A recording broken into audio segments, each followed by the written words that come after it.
Puji Tuhan, Salam Bapak Ibu Saudara yang dikasihi oleh Tuhan Yesus. Kita kembali lagi dalam renungan Betani Kebumen. Hari ini kita akan berbicara tentang menguduskan tempat kerja. Saudara yang dikasihi oleh Tuhan Yesus, tempat kerja yang kita tempati itu adalah tempat pelayanan bagi Tuhan. Maka kerja harus dibersihkan dari motif-motif yang salah yang dapat merusak arti, nilai, dan tujuan kerja. Seperti yang kita tahu bahwa akibat dosa, maka motif kerja manusia telah dirusak dan dibinasakan iblis. Tetapi oleh kasih karunia Tuhan Yesus, maka kita diperkenankan untuk memiliki kembali motif kerja yang benar, yaitu untuk ibadah bagi Tuhan. Di dalam Roma pasal 12 ayat yang kedua mengatakan, janganlah kamu menjadi serupa dengan dunia ini, tetapi berubahlah oleh pembaharuan budimu, sehingga kamu dapat membedakan manakah kehendak Allah, apa yang baik, yang berkenan kepada Allah, dan yang sempurna.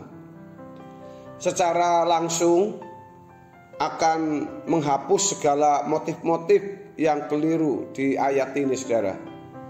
Pada prinsipnya, motif kerja yang benar adalah kerja buat Tuhan. Seperti yang dikatakan oleh Paulus dalam 1 Korintus 10 ayat 31, aku menjawab, jika engkau makan atau jika engkau minum atau jika engkau melakukan sesuatu yang lain, lakukanlah semuanya itu untuk kemuliaan Allah. Lalu di dalam 2 Korintus pasal 5 ayat yang ke-14 dan 15. Sebab kasih Kristus yang menguasai kamu, maksud saya menguasai kami, karena kami telah mengerti bahwa jika satu orang sudah mati untuk semua orang, maka mereka semua sudah mati. Dan Kristus telah mati juga untuk semua orang, supaya mereka yang hidup tidak lagi hidup untuk dirinya sendiri, tetapi untuk Dia yang telah mati dan telah dibangkitkan untuk mereka. Saudara, di Filipi 1 ayat yang ke-21 juga menyebutkan tentang hal itu. Bila motif kerja demikian, maka kita akan terhindar dari motif-motif kerja yang fasik. Yang fasik itu adalah tidak takut Tuhan dan tidak peduli hukumnya. Saudara, motif kerja yang salah selama ini mendominasi banyak manusia, antara lain gila hormat, keangkuhan, dan ketakutan. Kerja dengan motif ini berarti bekerja dengan sikap hati yang penuh kekhawatiran dan ketamakan, mamonisme, hasrat untuk menjadi kaya. Saudaraku, dengan motivasi yang benar dalam kerja, yaitu hidup bagi Tuhan, maka seseorang dapat bekerja dengan sikap hati yang penuh kasih terhadap Allah dan sesama. Inilah kerja dengan hati percaya tanpa kekhawatiran, ketamakan, atau motif yang salah lainnya. Pada umumnya orang masih memisahkan antara ibadah kepada Tuhan dan kehidupan setiap hari. Mereka beranggapan bahwa ibadah kepada Tuhan adalah bagian dari hidup ini.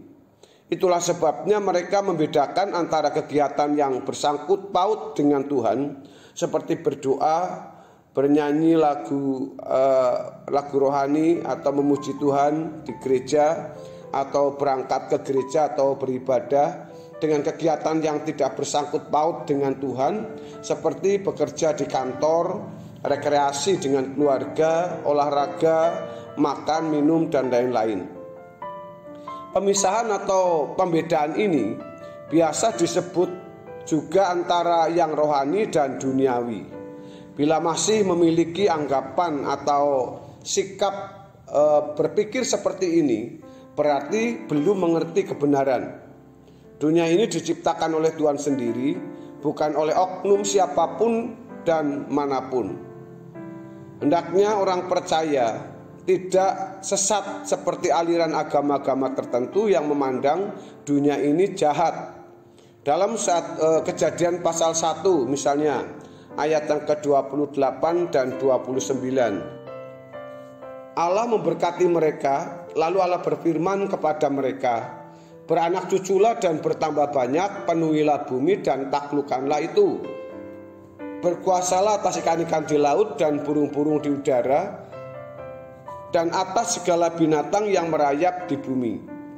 Berfirmanlah Allah, lihatlah, aku memberikan kepadamu segala tumbuh-tumbuhan yang berbiji di seluruh bumi dan segala pohon-pohonan yang buahnya berbiji, itulah akan menjadi makananmu.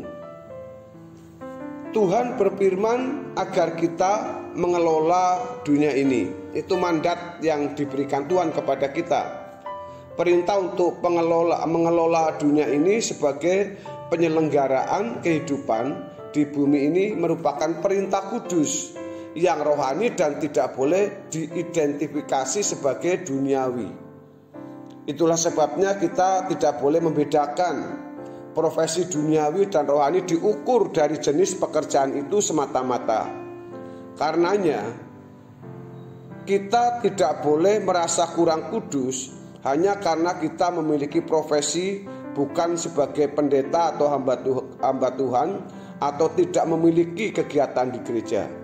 Dalam Roma pasal 12 tadi kita sudah baca ayat yang kedua, dalam ayat yang ke-1 mengatakan, karena itu saudara-saudara, demi kemurahan Allah aku menasihatkan kamu supaya kamu mempersembahkan tubuhmu sebagai persembahan yang kudus, yang hidup, yang kudus dan yang berkenan kepada Allah. Itu adalah ibadahmu yang sejati. Saudara, Paulus menjelaskan arti ibadah. Di sini dikatakan yaitu mempersembahkan tubuh sebagai korban yang hidup, kudus dan yang berkenan, maksud saya. Ini artinya membudidayakan tubuh untuk kepentingan kehidupan sesuai dengan maksud Tuhan dan tidak menggunakan tubuh dalam bentuk perbuatan yang melanggar firman Tuhan.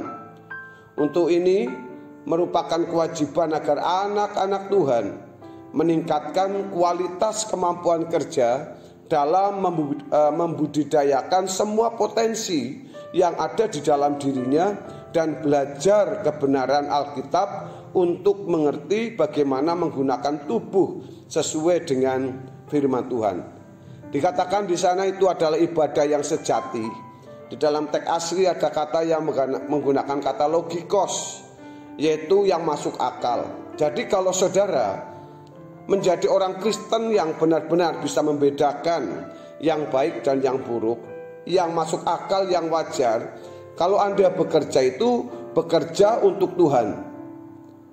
Menjadi kesalahan fatal yang harus diluruskan, yaitu konsep berbakti yang selama ini dimengerti oleh orang Kristen pada umumnya.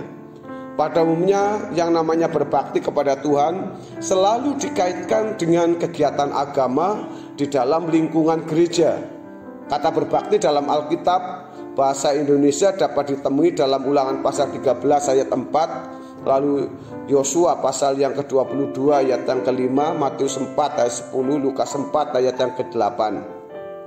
Dalam Perjanjian Lama dapat ditemukan kata abad yang diterjemahkan to work, serve, labor, bekerja, melayani.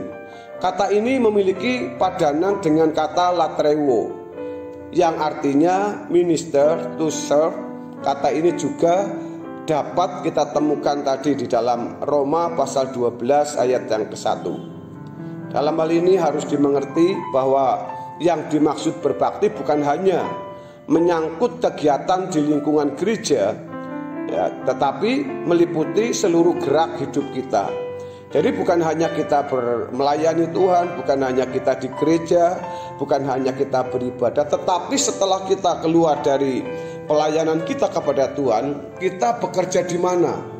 Perintah pertama Allah kepada manusia itu agar manusia berbakti kepada Tuhan dapat ditemukan saudara, misalkan di Kejadian 1 ayat 28, pasal 2 ayat yang ke-15.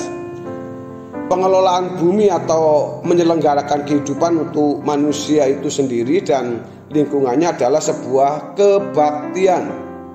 Selanjutnya perintah Tuhan kepada Nuh untuk membuat bahtera juga merupakan perintah untuk berbakti dalam Kejadian 6 ayat 14. Dari hal ini dapat ditemukan beberapa kebenaran bahwa melakukan kehendak Tuhan dalam melaksanakan maksud Tuhan menciptakan manusia, yaitu untuk bekerja bagi maksud Tuhan, yaitu yang disebut dengan ibadah.